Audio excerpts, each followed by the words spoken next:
능력이라는 제목으로 말씀을 나누도록 하겠습니다. 저는 이제 부교육자로 한 6교회에서 전도사로부터 시작해서 사역을 했는데요. 그러니까 서울에서 이제 5교회, 그리고 부산에서 1교회 이렇게 사역을 했습니다. 주로 이제 2년씩 보통 이제 부교육자 때는 우리가 2년을 이제 한 텀으로 이렇게 보는데요. 그러니까 한 텀을 할 수도 있고, 그리고 이제 몇 텀을 계속 하는 뭐 그런 경우도 있지만, 저는 좀 다양한 교회를 제가 앞으로 이제 담임을 할 때를 생각해서 다양한 교회마다 정말 다르거든요. 교회마다 너무나 달라요. 교단마다 다르는 걸 떠나가지고 교회마다도 정말 다릅니다. 이제 국내의 같은 땅에 이 좁은 땅덩어리에 있는 교회들이 이렇게 다를 수가 할까 싶을 정도로 정말 다양하거든요. 그래서 저는 좀 다양한 교회를 경험하기 위해서 주로 이제 한 텀씩 2년 한 텀씩, 그러니까 5교회에서 한 2년 내외로 그렇게 한 10년 정도를 이렇게 사역을 했고요. 또 마지막으로 이제 부산에 내려와서는 이제 수영로 교회에서 이제 2년씩 세계 교구 그렇게 한 6년을 이렇게 사역을 했는데요. 그 전에 이제 선교 단체 간사로, 또 제가 노래는 못하지만 성가대 지휘도 있었습니다. 청년 때. 그러니까 성가대 지휘로 그렇게 사역한 교회까지 합하면 한 8교회에서 한 19년, 한 20년 이렇게 사역을 한 것 같은데요. 맨 처음에는 이제 한 3,000여 명이 모이는 경기도 하남에 있는 그런 3,000명 정도면 이제 대형 교회죠.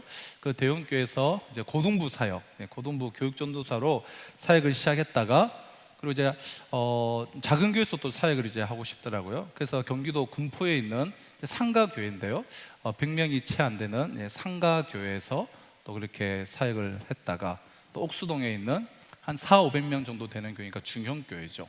중형교회에서 사역하고, 그리고 강북에 있는 또 소형교회에서 사역을 하다가, 또 잠실에 있는 또 규모가 큰 대형교회에서 사역을 하다가, 이제 마지막으로는 이렇게 초대형 교회, 메가처치라고 하죠.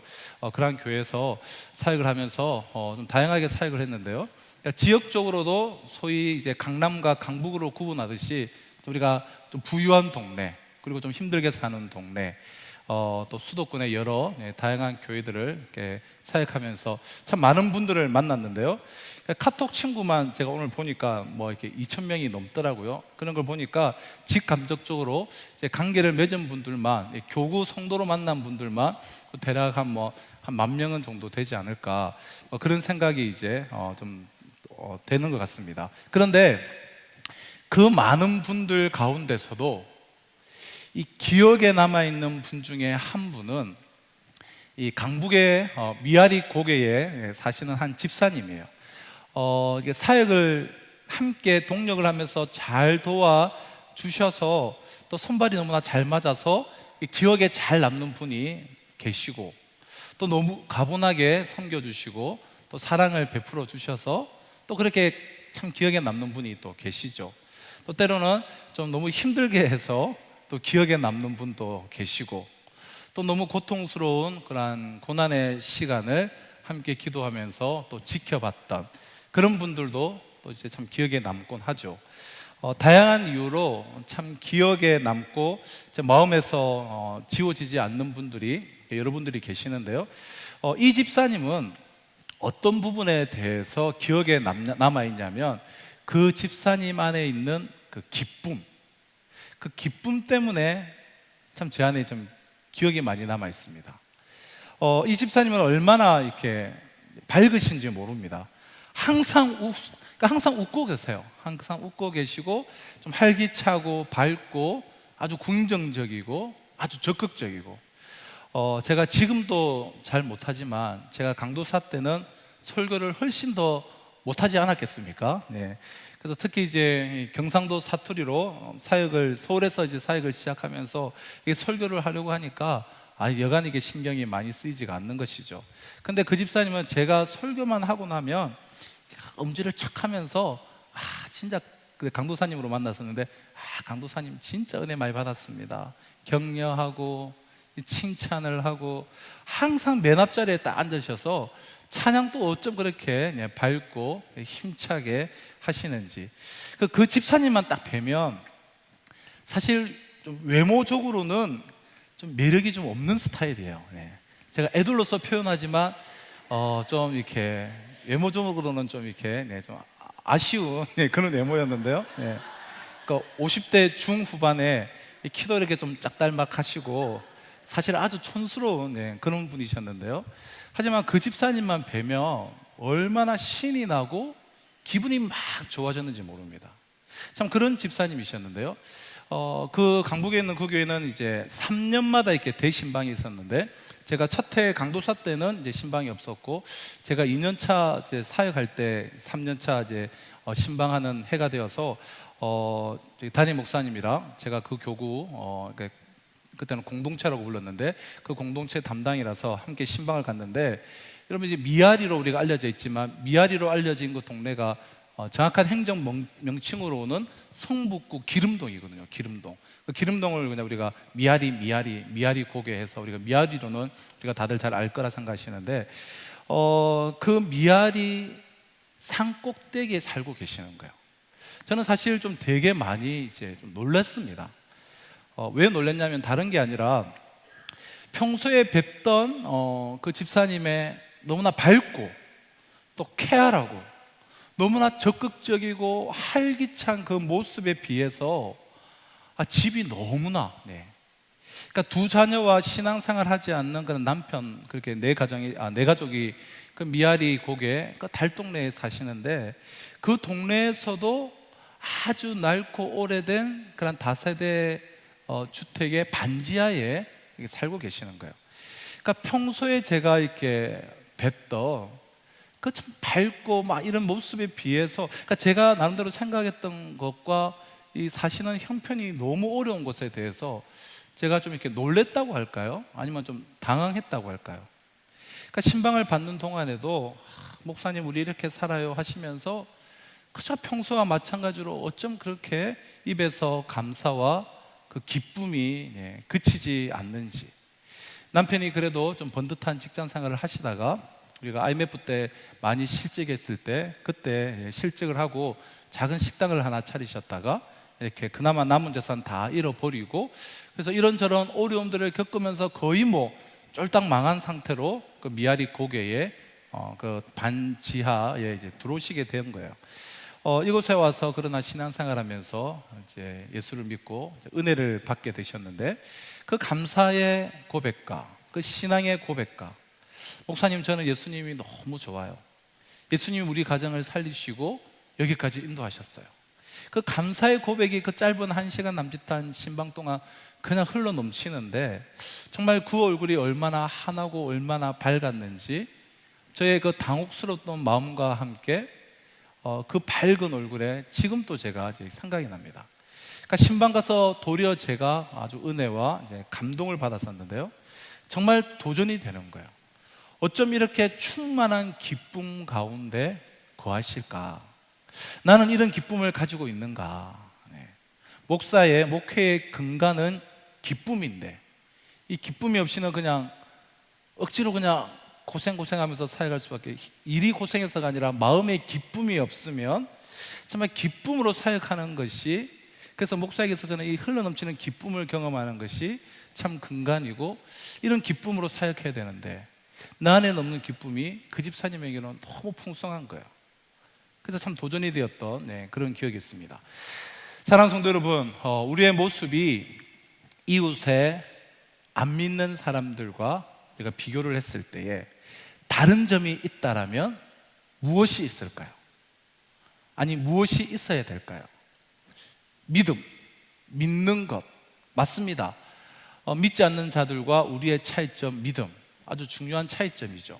하지만 그런 우리가 상식적인 거 말고, 그러니까 말을 하지 않아도 그 사람과 나하고 다른, 정말 얼마나 무엇이 다른가 하는 것을 보여줄 수 있는 특징이 있다면 무엇이 있을까요?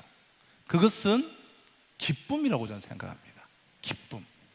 예수 믿는 사람은 안 믿는 사람이 상상도 하지 못하는 그런 기쁨을 우리는 가지고 있습니다. 오늘 본문 말씀은 이 기쁨을 분명하게 표현을 합니다. 우리 8절을 한번 보실까요? 8절 우리 같이 한번 읽도록 하겠습니다. 8절입니다. 시작. 예수를 너희가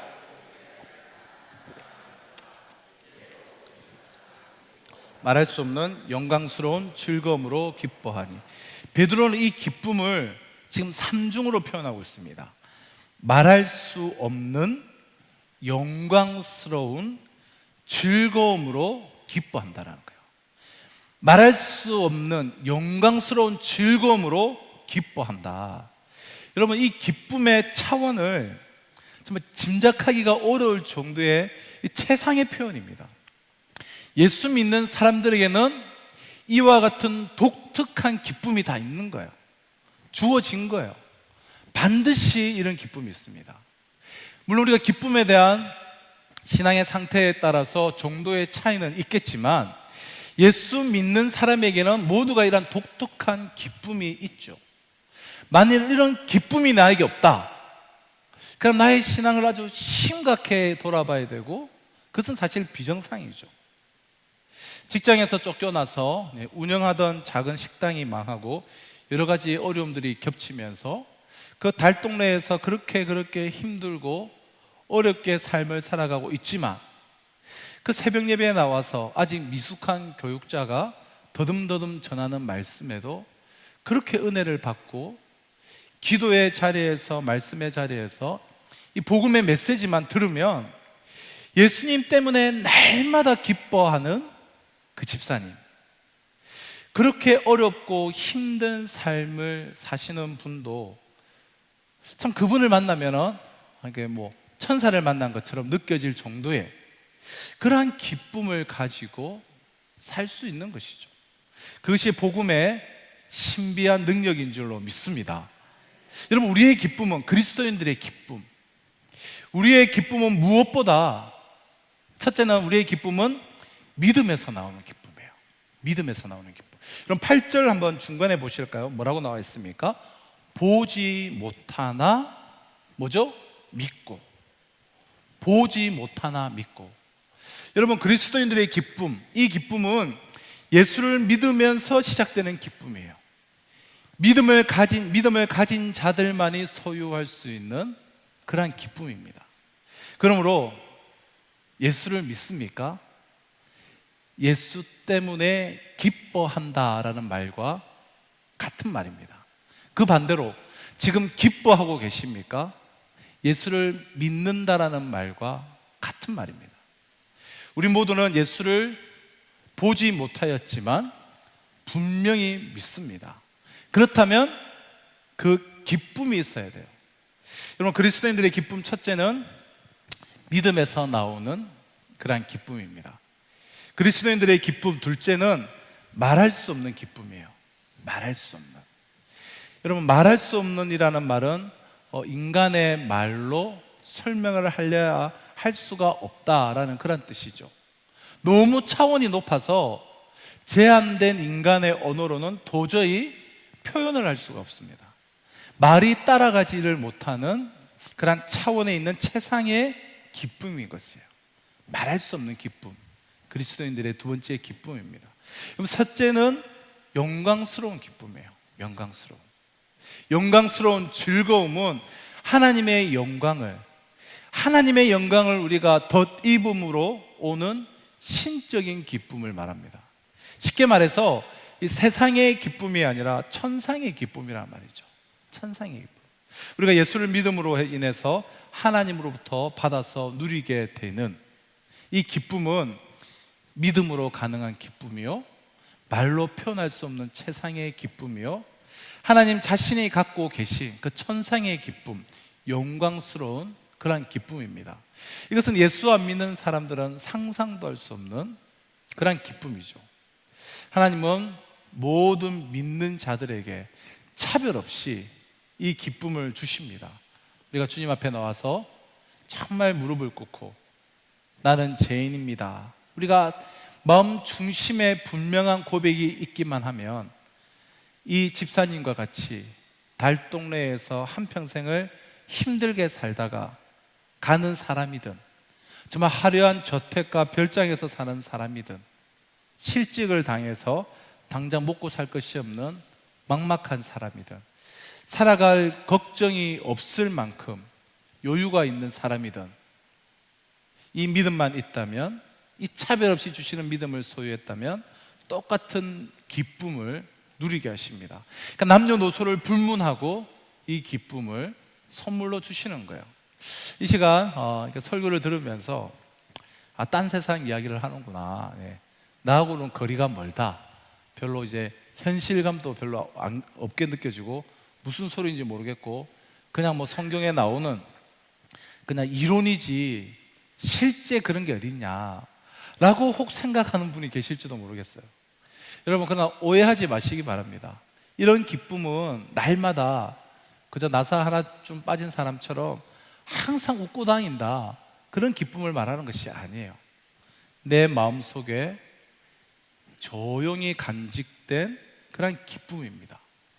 그 기쁨이 뿜어져 나오고 폭발할 때도 있지만 마음속에 가만히 숨어 있을 때도 있는 것이죠.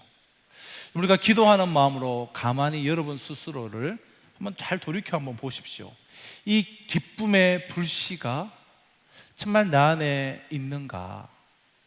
이 자리에 계신 모두는 정말 우리가 곰곰이 기도 가운데 나의 영혼을 돌아보며 나의 믿음의 고백이 분명하다면 이 기쁨의 불씨가 내 마음속에 살아있다는 것을 우리가 깨닫게 될 줄로 믿습니다. 물론 사람마다 약간의 차이는 우리가 있을 수도 있습니다. 어떤 분은 그 기쁨이 지금 무엇인가에 이렇게 짓눌려서 이렇게 뿜어져 나오지 못하는 경우도 있어요.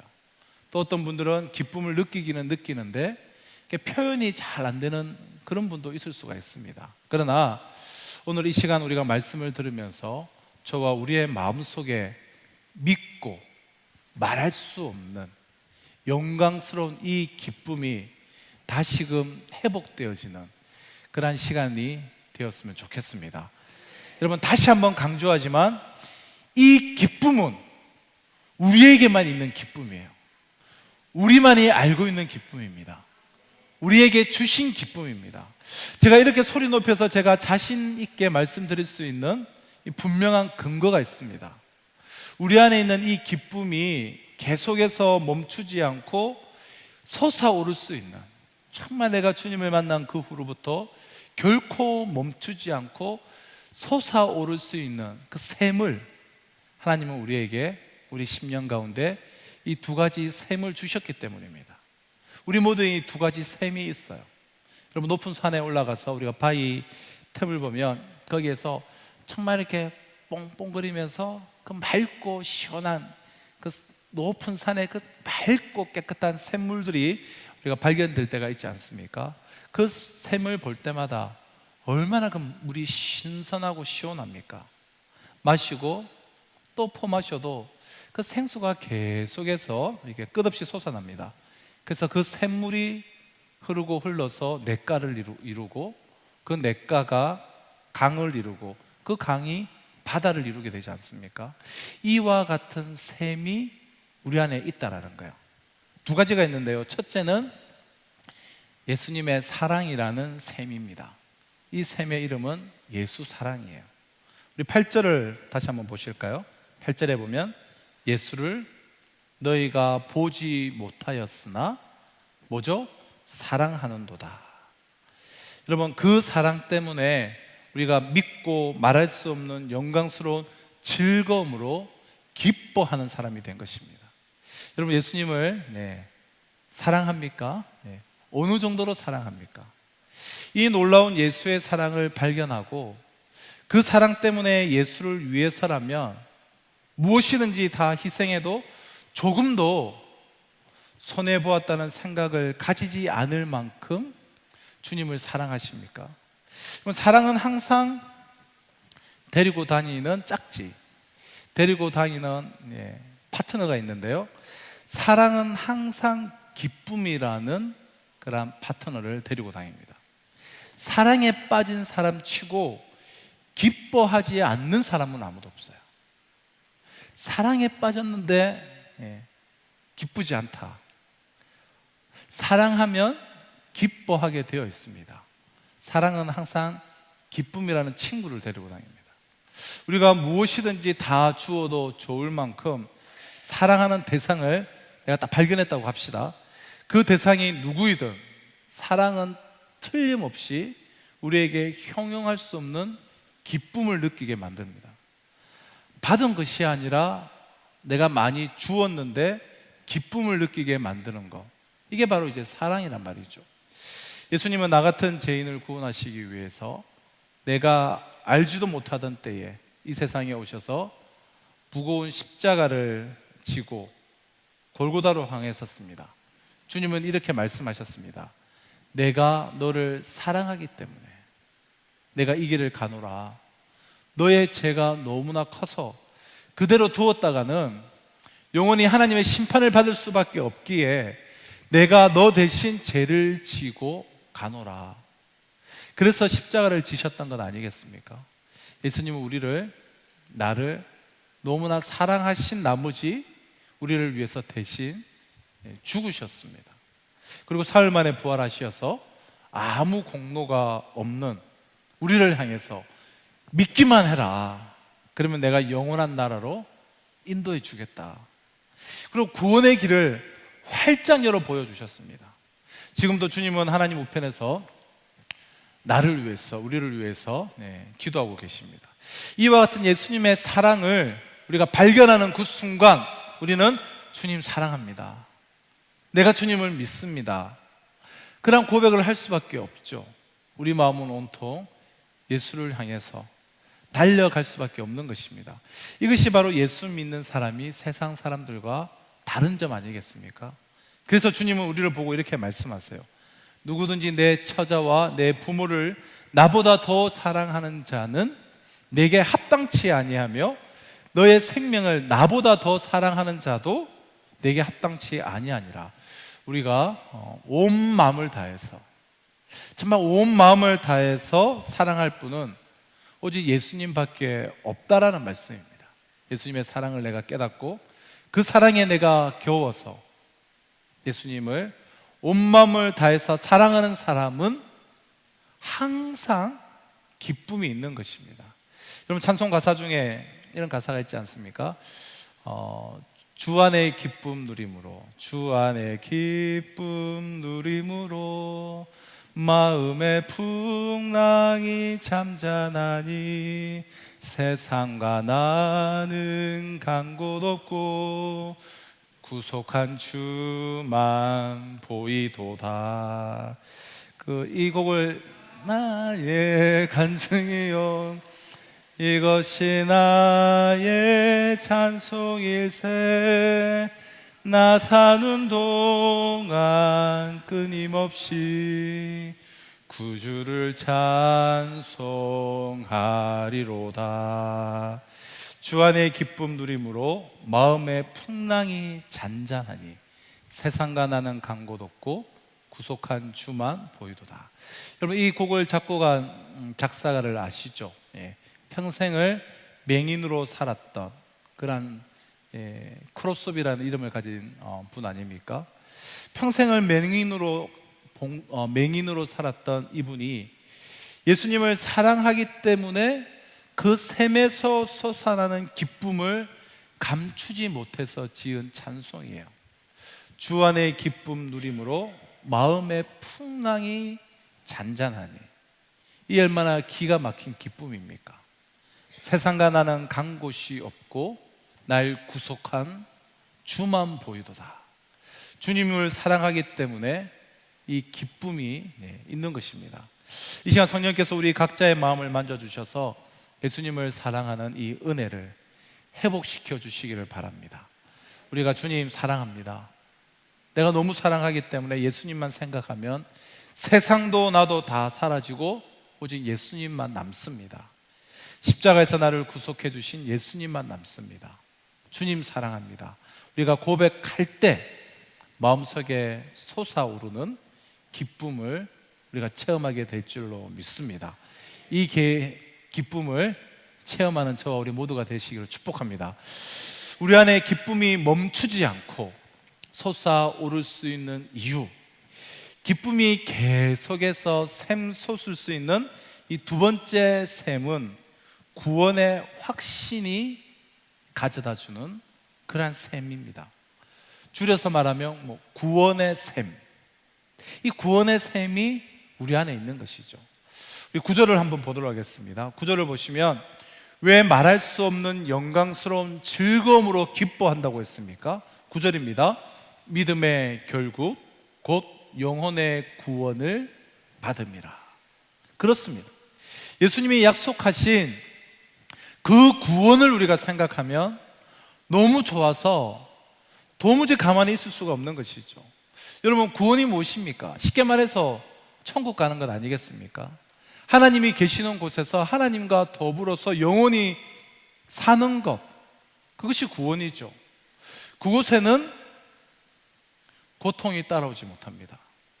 그곳에는 재나 유혹도 없습니다. 아픔이나 죽음도 없습니다. 영적인 전투도 없습니다. 그래서 넘어질 일이 없습니다. 이와 같은 최상의 낙원에 들어가는 것이 구원입니다. 하나님 앞에 서서 하나님의 아들답게 정말 광채를 바라면서, 그리고 오늘 우리 매일 성경 우리 큐티 본문 2장 말씀처럼 왕 같은 제사장으로서, 택하신 족속으로서 하나님과 더불어서 천사들의 시중을 우리가 받으면서 영원히 사는 것이 바로 구원입니다. 누가복음 16장에 등장하는 인물 가운데 거지 나사로가 있습니다. 요한복음 11장에 나오는 그 다시 살아난 나사로 말고 거지 나사로가 누가복음 16장에 나오는데요.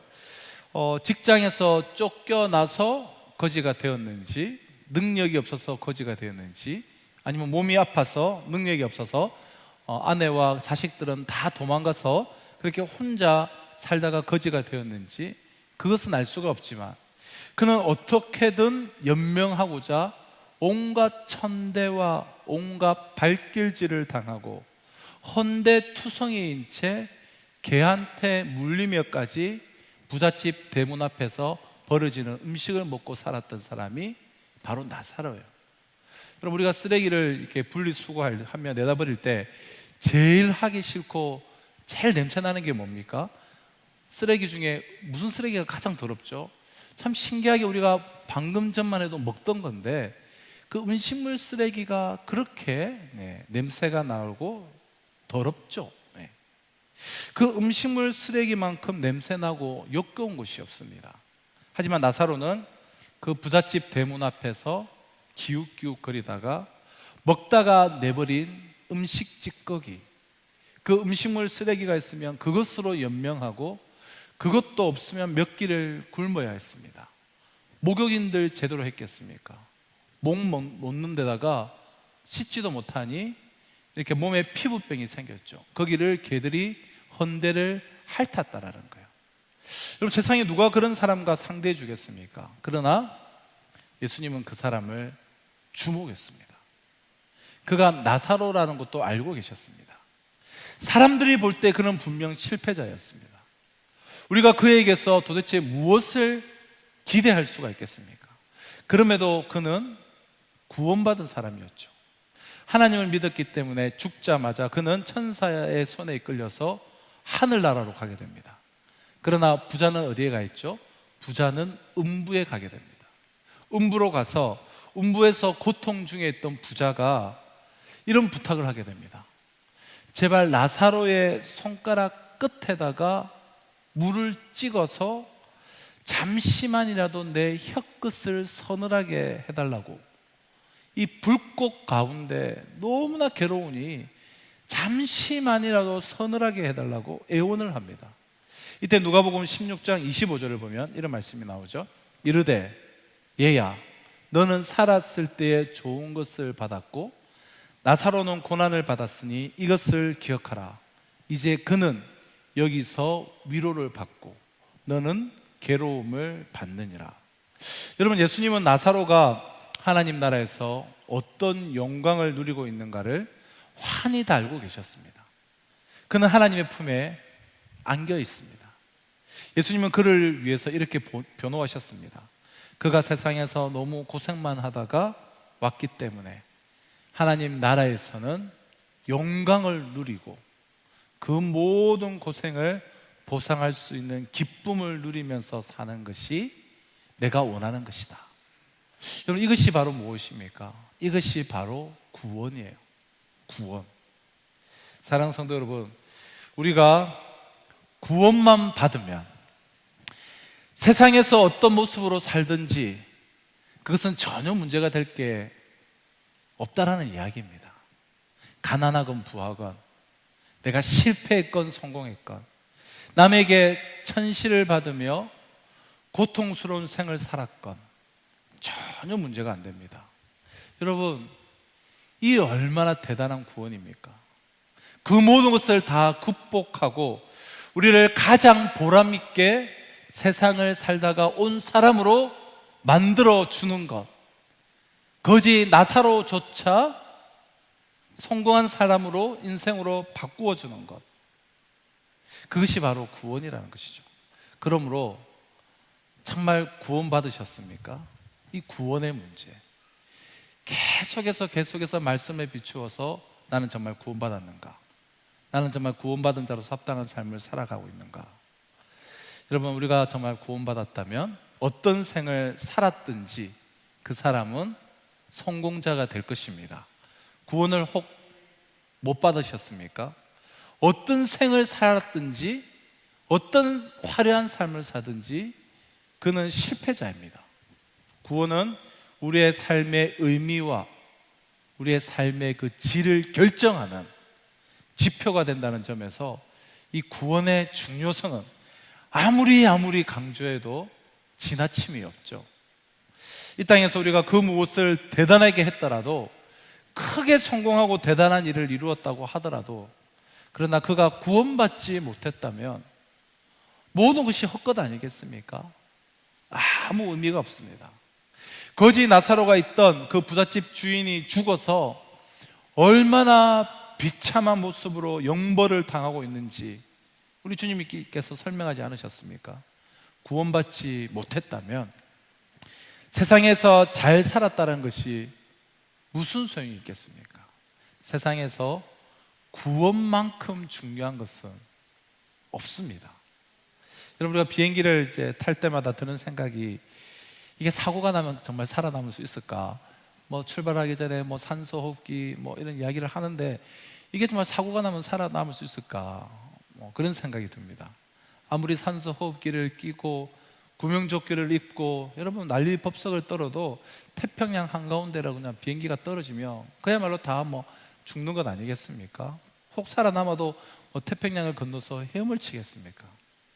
만약에 비행기가 도중에 어떤 사고가 났다고 한번 생각을 해보시죠. 그때에 남는 것이 무엇이 있습니까? 가방 안에 있는 그 사업 계획서가 남겠습니까? 아니면 누구하고의 약속이 남겠습니까? 집에 쌓아놓은 재물이 남습니까? 그 모든 것들은 아무짝에도 쓸모없는 휴지 조각이 되고 말 것이에요. 그러나 한 가지, 비행기가 추락하며 죽는 그 현장에도 남는 것이 있어요. 그것은 구원입니다. 하나님 나라에 들어갈 것이냐, 못 들어갈 것이냐, 이거 하나는 분명히 남는 것이죠. 남녀노소나 빈부귀천에 아무런 차이가 없습니다. 그 비행기 안에 있는 사람들은 한 명도 예외가 없이 이 한 가지 문제에만 직면하게 되어 있습니다. 구원 받았느냐, 구원 못 받았느냐. 구원 받았느냐 못 받았느냐에 따라서 정말 보람된 삶을 살았는지 헛된 삶을 살았는지 결판나는 것이죠. 여러분, 흔히 구원을 너무나 멀리 있는 것으로, 막연한 것으로 우리가 생각을 하지만 결코 그렇지가 않죠. 구원은 우리 가까이에 있습니다. 구원은 너무나 우리 가까이에 있습니다. 바로 이 순간 제가 설교를 하다가도 쓰러져서 하나님의 부르심을 받을 줄도 모르고, 구원은 언제나 가장 가까운 곳에 있는 것이죠. 그러므로 내가 예수 믿고 구원받았구나, 하나님의 아들이 되었구나, 영원한 생명을 소유하게 되었구나, 주님이 나를 기다리고 계시는구나. 여러분, 이것만 확신한다면 마음속에 이 기쁨이 샘솟을 밖에 없는 것이죠. 베드로전서 1장 2절을 보면 베드로가 이 편지를 누구에게 보냈는지 이 편지의 수신자들이 쭉 나와 있지 않습니까? 1장 1절 2절을 보시면 예수 그리스도의 사도 베드로는 본도, 갈라디아, 갑바도기아, 아시아와 비두니아에 흩어진 나그네, 곧 하나님 아버지의 미리 아심을 따라 성령이 거룩하게 하심으로 순종함과 예수 그리스도의 핏부림을 얻기 위하여 택하심을 입은 자들에게 편지하노니. 그러니까 본도, 갈라디아, 갑바도기아, 아시아, 비두니아, 이 5도시들은 오늘날로 말하면 터키 그 북부와 중부, 동부, 남부에 있는, 전부가 다 이제 터키에 있는 그런 지역들인데요, 로마에서 한참 박해가 일어났을 때에 성도들이 집을 잃고 지위도 다 잃고 모든 것들을 다 빼앗긴 후에 쫓기고 쫓겨서 다다른 곳이 바로 이 5지역들입니다. 그 중에서도 특히 이 갑바도기아는 초대교회 성도들이 피난처로 삼았던 그 지하 동굴이 지금 또 선명하게 그대로 남아있지 않습니까? 그래서 터키 성지순례 때 꼭 필수로 가는 그런 관광 명소가 되었는데요, 저도 갑바도기아에 갈 기회가 있었는데요, 이 지역은 석회석으로 되어 있죠. 석회석으로 되어 있기 때문에 조그만 파도 쉽게 동굴을 팔 수가 있습니다. 그래서 핍박을 피해서 노마를 빠져나온 그리스도인들은 전부 다 땅 속에 지하 50m, 100m 굴을 파고 거기에 들어가서 한평생을 살았습니다. 심지어는 거기서 태어나서 거기서 한평생 살다가 죽은 자녀들도 많죠. 그럼에도 그들은 예수님을 너무나 사랑했습니다. 지금 그들에게 쓰고 있는 거예요. 너희가 예수를 보지 못하였으나 사랑하는도다. 지금도 보지 못하나 말할 수 없는 영광스러운 즐거움으로 기뻐하니 믿음의 결국 영혼의 구원을 받음이라. 그들은 앞으로 주님이 주실 그 구원을 바라보고 그 동굴 속에서도 넘치는 기쁨을 안고 살았습니다. 그들에게는 예수 사랑의 그런 셈이 있었고 구원의 셈이 그들의 심령 가운데 있었습니다. 그 셈에서 그들은 말로 다 할 수 없는 그 신비한 기쁨을 퍼올리면서 그들은 살았습니다. 이 기쁨은 그들에게 엄청난 능력이 되었습니다. 가슴에 가득 찬 이 기쁨이 워낙 크다 보니까 가난한 것도 문제가 되지 않았고 당장 먹고 살 것이 없다라는 그 자체도 문제가 되지 않았습니다. 깊고 어두운 그 토굴 속에 사는 것이 전혀 문제가 되지 않았습니다. 잡히기라도 하는 날이면 그 맹수의 밥이 될지도 모른다는 어떠한 불안감도 그들에게는 문제가 되지 않았습니다. 기쁨 때문에, 이 기쁨 때문에 그 모든 문제를 언제든지 일소에 해결해 버릴 수 있는 그런 능력을 이들은 덧입을 수가 있었던 것이죠. 그래서 그들은 결국 모든 핍박에서 승리를 했습니다. 사랑하는 성도 여러분, 우리가 예수를 믿으려면 바로 믿는 저와 우리 모두가 되었으면 좋겠습니다. 예수를 믿으려면 우리 바로 믿읍시다. 하나님께서 우리에게 이 놀라운 기쁨을 주셨는데 평생 우리가 이 기쁨을 알지 못하고 예수를 믿는다면 이 얼마나 큰 손해겠습니까? IMF 이래로 경제가 가장 어렵다, 앞으로 더 어려워질 것이다, 그런 예상들이 끊임없이 들려오고 있고요. 실제로 이제 실직을 당하는 분들이 곳곳에서 이제 점점 생겨나고 있는 그런 상황입니다. 우리 성도들 중에도 앞으로 무슨 일이 벌어질지 몰라 불안해하는 분들이 계십니다. 생활이 자꾸 쪼들려 오는 분들도 계십니다. 오랫동안 병을 가지고 씨름하다가 지쳐버린 분들도 계십니다. 우리가 이 세상에 사는 이상 고통과 불안으로부터 우리가 완전히 자유할 수는 없죠. 세상은 원래 그런 곳이기 때문입니다. 그러나 주님은 우리에게 이 모든 문제와 고통을 극복할 수 있는 자생력, 자생하는 원동력, 그 힘, 그 자생력을 우리에게 주셨습니다. 그 자생력이 무엇입니까? 예수를 사랑하기 때문에 터져나오는 이 기쁨, 내가 구원받았다는 확신을 갖고 있기 때문에 스며 나오는 이 기쁨, 이 기쁨이 우리의 이 땅에서 승리할 수 있는 자생력일 줄로 믿습니다. 이 기쁨이 능력인 줄로 믿습니다. 우리는 이 기쁨으로 모든 현실의 어려움을 녹여버리며 나아갈 수 있을 줄로 믿습니다. 여러분, 현실의 벽이 높으면 높을수록, 현실의 벽이 높다, 현실의 벽이 높으면 높을수록 우리는 더 차원 높은 삶을 살 수가 있는 것이죠. 벽이 높으면 그 벽을 뛰어넘으면서 더 높은 경지에, 더 높은 차원의 삶을 살게 되는 것입니다. 서로 거지 나사로처럼 초라한 생을 살다가 간다 해도 절대로 후회하지 아니하는 영광스러운 하나님의 자녀가 된 그들이 바로 우리인 줄로 믿으시고, 이 사랑의 능력이 주는 기쁨, 이 구원의 확신이 가져다는 주다 주는 그 기쁨으로, 이 기쁨의 능력으로 우리에게 주어진 삶의 현장에서 승리하며 살아가시는 저와 우리 모두가 되시기를 주님의 이름으로 축복합니다. 이 시간 우리 주신 우리 약속의 말씀을 우리 붙잡고 함께 우리 찬양하실 때 우리 아까 우리 그 찬양 하시죠? 예수로 나의 구주 삼고 성령과 피로서 거듭나니. 우리 찬송가 예수로 나의 구주 삼고 성령과 피로서 거듭나니. 가사가 그게 아닌가요? 가사가 그게 아니네요. 혹시 우리 가사가 뭔지 아시는 분? 예수로 나의 구주 삼고 아닌가요? 몇 장이죠? 예? 288장. 288장. 여기 주신 말씀을 생각하며 288장 예수로 나의 구주 삼고 성령과 피로서 거듭나니 이것이 나의 간증이요 나의 찬송일세. 나 사는 동안 끊임없이 구주를 찬송하리로다. 우리 함께 믿음의 고백으로 찬양하며 나아가겠습니다.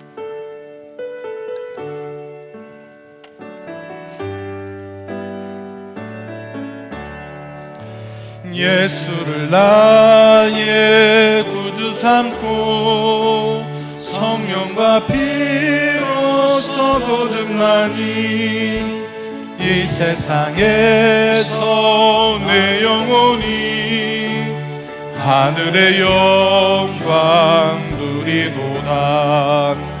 이것이 나의 간증이요 이것이 나의 찬송일세. 나 사는 동안 끊임없이 구주를 찬송하리로다. 온전히 주께 맡긴 내 영 사랑의 음성을 듣는 중에 천사들 왕래하는 것과 하늘의 영광 보리로. 아멘. 이것이 나의 간증이요 이것이 나의 찬송일세. 나 사는 동안 끊임없이 구주를 찬송하리로다. 주 안에 기쁨 누림으로 마음의 풍랑이 잔잔하니 세상과 나는 간 곳 없고 구속한 주만 보니. 아멘. 이것이 나의 간증이요 이것이 나의 찬송일세. 나 사는 동안 끊임없이 구주를 찬송하. 이것이 나의 간증이요 이것이 나의 간증이요 이것이 나의 찬송일세. 나 사는 동안 끊임없이 구주를 찬송하리로다.